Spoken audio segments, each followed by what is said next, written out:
This mother was having an affair with her son's two friends. She orders them to hurry up, before her son finds out what is going on between them. The two go downstairs, while she watches them, saying how beautiful they are, and feels invigorated after spending time with them. Downstairs, the two can see their friend playing video games, and have to come up with a plan not to be discovered. So one of the friends calls him, who answers the phone, but ends up leaving it aside, concentrating on his game he doesn't want to lose. And the two friends pretend to walk in the door, greeting him as if they had just arrived, but he complains that the two are in the way, then complains because he lost his game. The friend tells him to let them play too, because then they can win, and the boy tells them to sit down on the couch but that he wants to play alone. After they are seated, he talks to his friends, while the two of them are talking about his mother behind his back, showing how pleased they are that they are having an affair with the woman. The playing boy doesn't even notice any of this, too focused on the TV. Soon after, his mother comes downstairs, greets them both as if she hadn't seen them earlier, claiming she didn't even know they were there.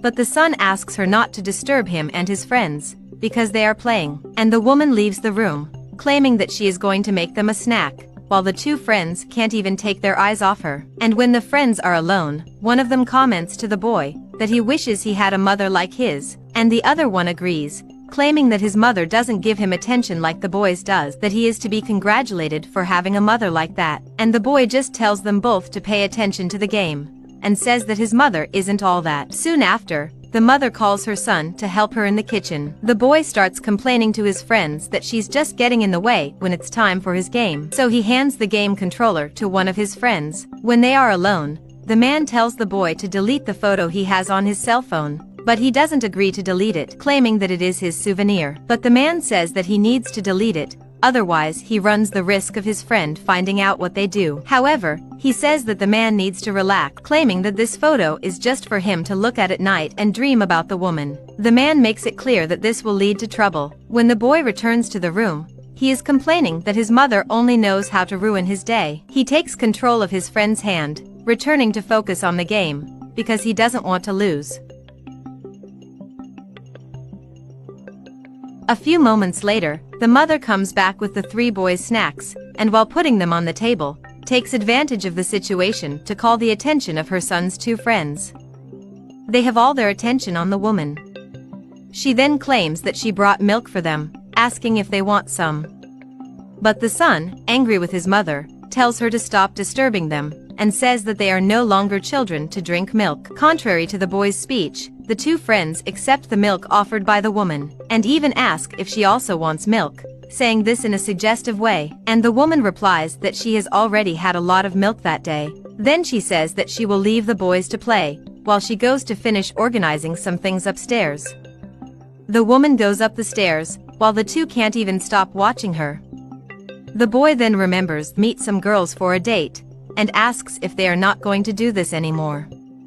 But one of his friends replies that this appointment was earlier, that they have already gone. And the other starts complimenting how good and beautiful the girl was. The friend comments on how weak the two friends are for girls, and that if it were him, he could handle a lot more than his friends.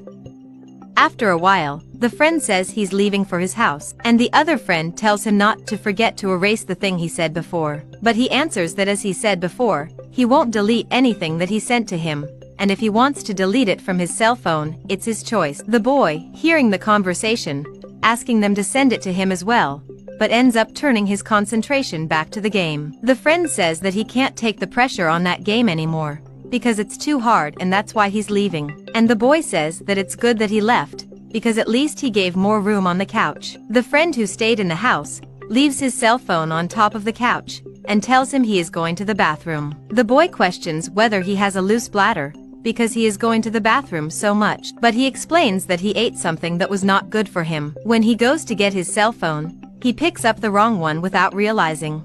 Only the boy is left on the couch, but he hears the phone ringing and pauses the game to see, thinking it's his. But when he looks, he realizes it's his friend's cell phone, so he sees his mother's picture on it. Meanwhile, the man is climbing the stairs of the house, and ends up finding the boy's mother there. The two of them start clinging to each other on the wall. The man says that he wants her all the time, and questions whether she is going crazy. The woman doesn't understand and wonders why he asked that. The man asks how she let the other guy take that picture of her, but the woman doesn't know which picture he is talking about. But when he realizes that he has the wrong cell phone, he goes into despair. At the same time, the son screams for his mother downstairs, and they run downstairs. When they arrive downstairs, the son begins to question what that picture means. The woman is nervous to answer, but says she can explain everything, wanting to calm her son. But he is very nervous, questions what she can explain, and also wants to know what she is doing that way on his friend's phone. The friend asks him to stay calm, but he doesn't listen to any of them,